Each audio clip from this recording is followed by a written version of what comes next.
క్రైస్తవ సమాజానికి ముఖ్యంగా అనుమానాస్పద మృతిగా ఎఫ్ఐఆర్ ఫైల్ చేయమని మేము కోరడం జరిగింది. నాయకులందరూ అదే కోరడం జరిగింది. అనుమానాస్పద మృతిగా ఎఫ్ఐఆర్ ఫైల్ చేశారు. ప్రవీణ్ పగడాల గారి రక్త సంబంధికులు ఎవరో ఒకరు వచ్చి కంప్లైంట్ ఫైల్ చేస్తే తప్ప పోస్ట్ మార్టం చెయ్యము అని పోలీసు వారు తేల్చి చెప్పేశారు. సో వాళ్ళ మిసెస్ గారు, వాళ్ళ బ్రదరు అమెరికా నుంచి బయలుదేరి వచ్చారట ఆయన. సో వాళ్ళందరూ ఇప్పుడు రాజమండ్రికి రాబోతున్నారు. వాళ్ళు వచ్చి పోస్ట్ మార్టానికి వాళ్ళు ఎఫ్ఐఆర్ ఫైల్ చేసిన తర్వాత పోస్ట్ మార్టానికి వెళ్తుంది బాడీ. సో బాడీ చూస్తే మాత్రం అది అనుమానాస్పద మృతిగానే ఉంది తప్ప అది యాక్సిడెంట్ లాగా అనిపించలేదు. ఏమో ఒకవేళ పోస్ట్ మార్టం అయిన తర్వాత యాక్సిడెంట్ అంటే కనుక మనం దాన్ని ఒప్పుకుందాం. కానీ ప్రస్తుతానికి ఆ ఫేస్ చూస్తుంటే అది యాక్సిడెంట్ లాగా అనిపించట్లేదు. This is the final report. ఇక్కడ మాకు తెలిసినటువంటి సమాచారం ఇది మాత్రమే. సో చాలా కష్టపడి సోదరులందరూ నిరసన వ్యక్తం చేశారు. నడి రోడ్డు మీద ఎండలో కూర్చున్నారు, చాలా కష్టపడ్డారు.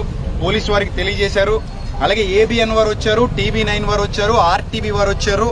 వాళ్ళందరికి కూడా క్రైస్తవ నాయకులందరికి గొంతు వినిపించడం జరిగింది. వాళ్ళు ఏ మేరకు మీడియాలో మరి క్రైస్తవ్యానికి సపోర్ట్ చేస్తారో ప్రస్తుతానికి తెలీదు. వాళ్ళు సంపూర్ణంగా చేస్తారని నేను కూడా ఆశిస్తున్నాను, మేమందరం ఆశిస్తున్నాం. రైట్. ఇక క్రైస్తవ సమాజానికి ఇచ్చే చివరి పిలుపు ఏంటంటే, ప్రస్తుతానికి క్రిస్టియానిటీలో దాడులు జరగడం, ఎవరు పడితే వాళ్ళు నోటుకొచ్చినట్టు క్రైస్తవ్యం మీద మాట్లాడడం జరుగుతుంది. సో మనందరం ఐక్యంగా ఉండాలి. ఇలాంటి సంఘటనలు పునరావృతం కాకుండా మనందరం మన ఐక్యతను చాటి చెప్పాలి. రెండో పాయింట్ ఏంటంటే, ఒకవేళ ఈరోజు పొద్దున వచ్చినటువంటి న్యూస్ ఏంటంటే, ఒక మతోన్మాది తన ఛానల్లో పోస్ట్ పెట్టేటట ఎవరు చంపేశారో అని. సో అతడు ఎంత దౌర్భాగ్యంగా, దుర్మార్గంగా క్రైస్తవ్యం మీద అవాకులు చవాకులు పేలుతూ, సినిమాలు తీస్తూ, పుస్తకాలు రాస్తూ నేటికి ఎంత బాధ పెట్టాడో మనందరికీ తెలుసు. ఆ స్క్రీన్ షాట్ బయటకు వచ్చిన తర్వాత క్రైస్తవ నాయకులందరూ కలిసి దాని మీద ఎఫ్ఐఆర్ ఫైల్ చేయబోతున్నాం. ఇది పచ్చి నిజం, ఇది జరిగి తీరుతుంది. అలాగే ఇక మీదట ఎవరైనా నిర్నిమిత్తంగా మన మీద దాడులు చేసినా, నిర్నిమిత్తంగా మన మీద పోస్టులు పెట్టినా ఎవరు మౌనంగా ఉండొద్దు. దయచేసి నాయకులతో కలవండి, చాలు. ఇక మీరు ఏం చేయక్కర్లేదు. మీ పక్షంగా నిలబడిన నాయకులు ఎవరైతే ఉన్నారో వాళ్ళతో కలిసి వాళ్ళు రమ్మన్న చోటకు వచ్చి ముందడుగు వేయండి. ఇక ఫైనల్ గా నేను చెప్పేది ఏంటంటే, పోస్ట్ మార్టం వచ్చేసిన తర్వాత, ప్రవీణ్ పగడాలన్న పోస్ట్ మార్టం నివేదిక వచ్చిన తర్వాత ఆ పోస్ట్ మార్టంలో గాని ఒకవేళ ఇది హత్య అని తేలితే గనుక ఎవ్వడూ మౌనంగా ఇంట్లో కూర్చోవద్దు. ఏ సంఘం కూడా మౌనంగా ఇంట్లో కూర్చోవద్దు. ఖచ్చితంగా విశ్వాసి బయటకు వచ్చి మన పోరాటం ఏంటనేది అప్పుడు చేద్దాం. అంతవరకు మౌనంగా, వినమ్రంగా, విధేయతగా ఉండండి. పోలీసు వారు చెప్పినట్టే వినండి. దయచేసి ఇక ఏం చేయొద్దు, ఎవరింటికి వాళ్ళు వెళ్ళిపోదాం. నాయకులతో ఇంటరాక్ట్ అయి ఉండండి. అలాగే ఇప్పుడు ఏ ఛానల్స్ లో అయితే వెళ్తున్నాయో ఈ ఛానల్స్ వాళ్ళందరూ కూడా నాయకులతో ఇంటరాక్ట్ అయి ఉండండి. ఖచ్చితంగా మా నుంచి పోస్ట్ వస్తుంది, అధికారికంగా పోస్ట్ వస్తుంది. ఒకవేళ పోస్ట్ మార్టం నివేదిక ఇస్తామని చెప్పారు, సమగ్ర దర్యాప్తు చేస్తామని చెప్పారు.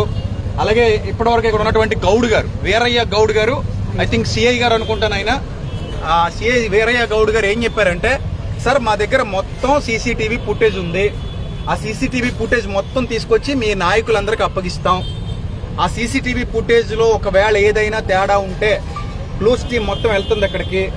అంత క్లియర్ చేసిన తర్వాత మీకు పూర్తి న్యాయం చేశాకనే మేము విశ్రమిస్తామని చెప్పారు ఆయన. కాబట్టి వీళ్ళందరి మీద నమ్మకం ఉంచి, మీడియా వాళ్ళ మీద నమ్మకం ఉంచి మన ఇంటికి వెళ్ళిపోతున్నాం. దయచేసి ఈ ఇష్యూ, ఆయన అనుమానాస్పద మృతి ఇష్యూ పవన్ కళ్యాణ్ గారి దృష్టికి వెళ్ళాలి, చంద్రబాబు నాయుడు గారి దృష్టికి వెళ్ళాలి, ఎవరైతే పెద్ద పెద్ద నాయకులు ఉన్నారో వాళ్ళందరి దృష్టికి వెళ్ళాలి. వాళ్ళు స్పందించాలి. స్పందించి ఇది మాత్రమే కాదు, నిన్న ఇక్కడ రాజమండ్రిలో పోరాటం జరిగింది. హలో నెన్ గారు కానీ నాయకులందరూ, సిన్హా గారు, వీళ్ళందరూ కలిసి రాధా మనోహర్ దాస్ అనే వ్యక్తి ధవళేశ్వరంలో చేసినటువంటి అనుచిత వ్యాఖ్యలు, అది ఆయనకేం కొత్త కాదు.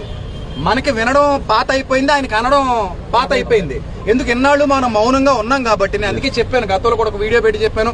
హలో నెన్ గారు నేను కూడా మాట్లాడుకున్నాం, సార్ దీని మీద మనం కఠిన చర్యలు తీసుకోవాలని అన్నట్టుగానే వాళ్ళు స్పందించడం జరిగింది. సో కాబట్టి వీటి దృష్ట్యా ఇది కూడా మనం ప్రభుత్వాల దృష్టికి తీసుకెళ్దాం.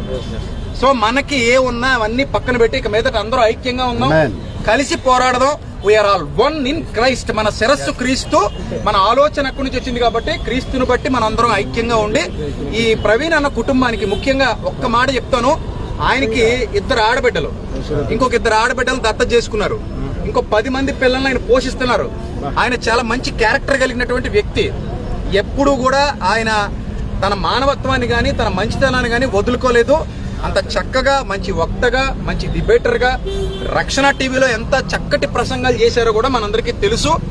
ఆయన గొప్పతనం ఏంటంటే ముస్లింల మనోభావాలు దెబ్బతీశారని కొంతమంది ఆయన గురించి మాట్లాడితే వెంటనే దిగొచ్చి పబ్లిక్ గా క్షమాపణ చెప్పినటువంటి వ్యక్తి. ఆయన పబ్లిక్ గా క్షమాపణ చెప్పాడు.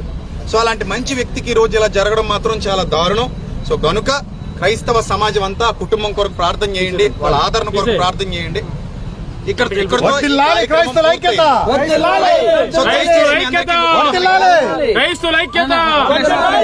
ఐక్యత ఆఖరి వరకు ఉండాలి. ఇదే ఐక్యత ఆఖరి వరకు ఉండాలి. ఇదే ఐక్యత ఆఖరి వరకు ఉండాలి. క్రైస్తవుడు నిలబడాలి. దయచేసి అందరూ వినాలి. పోస్ట్ మార్టం నివేదిక రాకుండా ఎవ్వరూ కూడా ఇది హత్య అని డిక్లేర్ చేయొద్దు. ప్లీజ్ ఎవరు హత్యను డిక్లేర్ చేయొద్దు, ఎలాంటి పోస్టులు పెట్టొద్దు. ఇది మాకు అనుమానాస్పద మృతి అనే ఎఫ్ఐఆర్ ఫైల్ చేయమన్నాం, అలాగే ఫైల్ చేస్తున్నారు. దాని మీద కంటిన్యూ అవుదాం. నివేదిక వచ్చిన తర్వాత మనం ఏంటో చూపిద్దాం.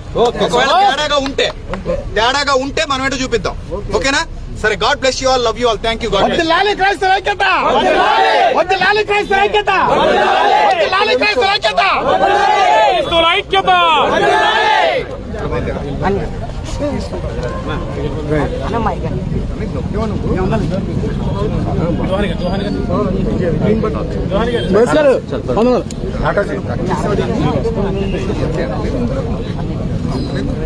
అన్నీ మీకు అడగలండి. నాకు అన్ని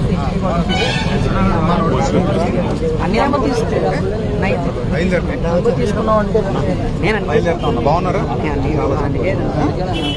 ఇలా బాధాకరమైన పరిస్థితుల్లో కలిసాం. సంతోషంగా కలవాల్సింది పోయి బాధాకరమైన పరిస్థితుల్లో కలిసాం. 406